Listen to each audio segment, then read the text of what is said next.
हर updates देखने के लिए हमारा यूट्यूब चैनल सब्सक्राइब करें, साथ ही बेल आइकन को ज़रूर दबाएं ताकि हमारी हर अपडेट्स आप तक पहुंचे सबसे पहले। लॉकडाउन के चलते यहां सरकार ने गरीब वर्ग की परेशानी को देखते हुए अपनी ओर से कोई न कोई सहायता उन्हें दी है और अभी तक दी जा रही है। वहीं पर ऐसे बहुत से अभी व्यवसायी हैं जिनकी और सरकार का ध्यान नहीं गया है, मगर उन्हें भी आर्थिक सहायता की बहुत ज़रूरत है क्योंकि वो भी आर्थिक दृष्टि से कमज़ोर हो गए हैं, जिनमें टैक्सी ड्राइवर भी शामिल हैं। समाज से टैक्सी ड्राइवरों की दिक्कत को देखते हुए आज़ाद टैक्सी यूनियन के सचिव सनी ने कहा है कि पिछले 2 महीने से उनकी टैक्सियां घरों में खड़ी हैं, जिसके चलते उन्हें 1 पैसे की भी आमदनी नहीं हुई है। लेकिन कुछ समस्याएं ऐसी हैं जिनके कारण उनका तनाव बरकरार है और दिक्कतें भी और गहरी हो रही हैं, जिनमें उन्होंने कुछ मांगे ऐसी थी जिन्हें उन्होंने सरकार के सामने उठाते हुए कहा कि एक तो सरकार की ओर से उनकी कोई न कोई आर्थिक सहायता अवश्य की जाए ताकि उन्हें थोड़ी राहत हो। दूसरा, उन्होंने कहा है कि कुछ ड्राइवरों ने बैंकों से लोन लिया है और अपनी गाड़ियां फाइनेंस करवाई हैं, उनकी ईएमआई को साल भर के लिए होल्ड कर दिया जाए और उस पर चक्रवर्ती ब्याज ना लगाया जाए जैसा कि बैंकों की ओर से लगाया जा रहा है। तीसरा, उन्होंने कहा है कि गाड़ियों की इंश्योरेंस की किश्तों को भी 31 मार्च 2021 तक टाला जाए और गाड़ियों की लाइफ को भी 1 साल के लिए बढ़ाया जाए। उन्होंने कहा कि सरकार अगर उनकी इन मांगों की ओर ध्यान देती है, उन्हें राहत देती है, तो वे काफ़ी परेशानियों से बच सकते हैं।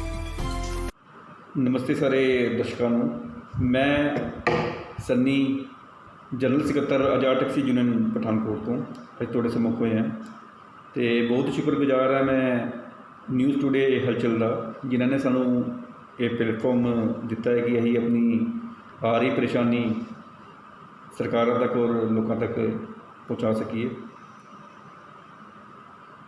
अज जोड़े हालात बने हैं कोविड-19 करोना वायरस के करके पूरे विश्व में, उस तो सारा किलो वध जिहड़ा साडा टैक्सी ट्रेड प्रभावित हो रहा है और आने वाले टाइम होर ज़्यादा होएगा, क्योंकि लॉकडाउन खुलने के बाद बाकी जोड़े व्यवसाय ने, बाकी जोड़े व्यापार ने, वो अपने तरीके नाल चल पैणगे।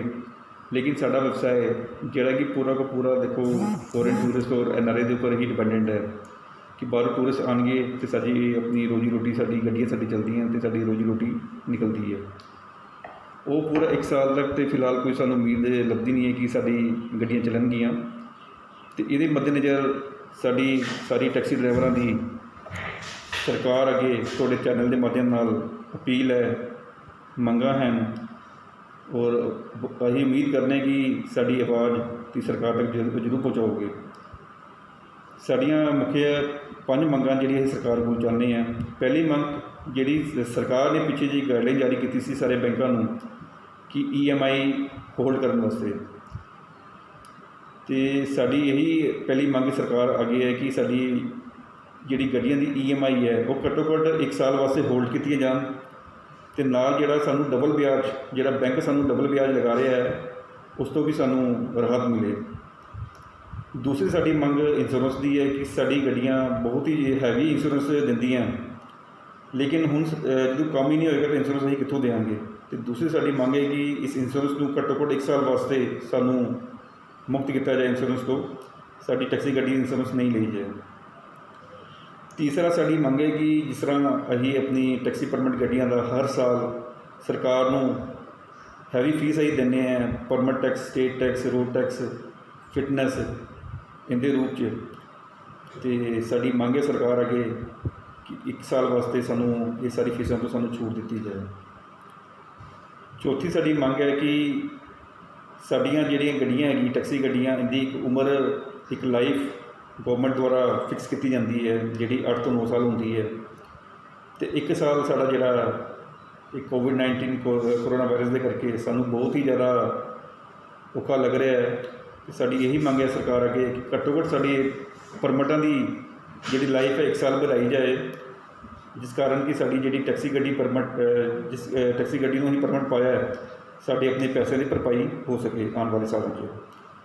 5वीं और सारे को जरूरी जी साड़ी मंग सरकार अगे है कि जिस तरह दिल्ली गवर्नमेंट ने अपने ड्राइवरों वीरों वास्ते एक स्पैशल पैकेज बनाया और हर ड्राइवर के वीर के खाते च मतलब कि कुछ रकम पाने का ਭਰੋਸਾ ਦਿੱਤਾ, ਕਾਫੀ ਡਰਾਈਵਰਾਂ ਦੇ ਖਾਤੇ ਵਿੱਚ ਰਕਮ ਪਾ ਵੀ ਦਿੱਤੀ ਹੈ। ਉਸੇ ਤੱਕ ਪਰ ਸਾਡੀ ਵੀ ਆਪਣੀ ਇਹ ਮੰਗ ਹੈ ਆਪਣੀ ਸਰਕਾਰ ਅੱਗੇ ਕਿ ਸਾਡੇ ਡਰਾਈਵਰ ਵੀਰਾਂ ਦੇ ਖਾਤਿਆਂ 'ਚ ਵੀ ਪੈਸੇ ਪਾਏ ਜਾਣ ਕਿ ਜਿਸ ਤਰ੍ਹਾਂ ਹੁੰਦਾ ਵੀ ਆਪਣਾ ਘਰ ਦਾ ਖਰਚਾ ਚੱਲ ਸਕੇ, ਕਿਉਂਕਿ ਅਜੇ ਤੱਕ ਸਾਨੂੰ ਸਰਕਾਰ ਵੱਲੋਂ ਕੋਈ ਕਿਸੇ ਤਰ੍ਹਾਂ ਦੀ ਕੋਈ ਮਦਦ ਨਹੀਂ ਮਿਲੀ ਹੈ। ਅਤੇ ਸਾਡੀ ਤੁਹਾਡੇ ਚੈਨਲ ਦੇ ਮਾਧਿਅਮ ਨਾਲ ਅਪੀਲ ਹੈ ਗੌਰਮੈਂਟ ਅੱਗੇ ਕਿ ਅਸੀਂ ਗੌਰਮੈਂਟ ਦੇ ਕਮਾਊ ਪੁੱਤਰ ਹਾਂ। ਅੱਜ ਤੱਕ ਅਸੀਂ ਸਰਕਾਰ ਨੂੰ ਟੈਕਸ ਦਿੰਦੇ ਆਏ ਹਾਂ ਔਰ ਫੋਰਨ ਟੂਰਿਸਟ ਔਰ NRI ਨੂੰ ਆਪਣੀ ਸੇਵਾ ਦਿੰਦੇ ਹਾਂ, ਜਿਹਦੇ ਰੂਪ 'ਚ ਸਰਕਾਰ ਨੂੰ ਵੀ ਇਕੋਨੋਮੀ 'ਚ ਵਾਧਾ ਹੁੰਦਾ ਹੈ। ਅਤੇ ਅੱਜ ਸਾਡੀ ਹਾਲਾਤ ਨੂੰ ਮੱਦੇਨਜ਼ਰ ਦੇਖਦੇ ਹੋਏ ਸਰਕਾਰ ਜ਼ਰੂਰ ਉਚਿਤ ਕਦਮ ਲਏ ਜਿਸ ਤਰ੍ਹਾਂ ਸਾਡਾ ਰੋਜ਼ਗਾਰ, ਸਾਡਾ ਟੈਕਸੀ ਟ੍ਰੇਡ ਵੱਧ ਸਕੇ। ਇਹ ਕਹਿੰਦੇ ਮੈਂ ਸਾਰੇ ਵੀਰਾਂ ਕੋਲੋਂ ਇਜਾਜ਼ਤ ਲੈਂਦਾ। A school with a difference. Pratap World School with latest technology in teaching and learning. We focus on career academics, excellence and co-curricular activities. A world-class English medium co-educational residential cum day boarding school. Friendly environment, secure campus. Best hostel facilities like your home. Best school for your son and daughter. Admission open for all classes. Pratap World School, Defence Road, Pathankot.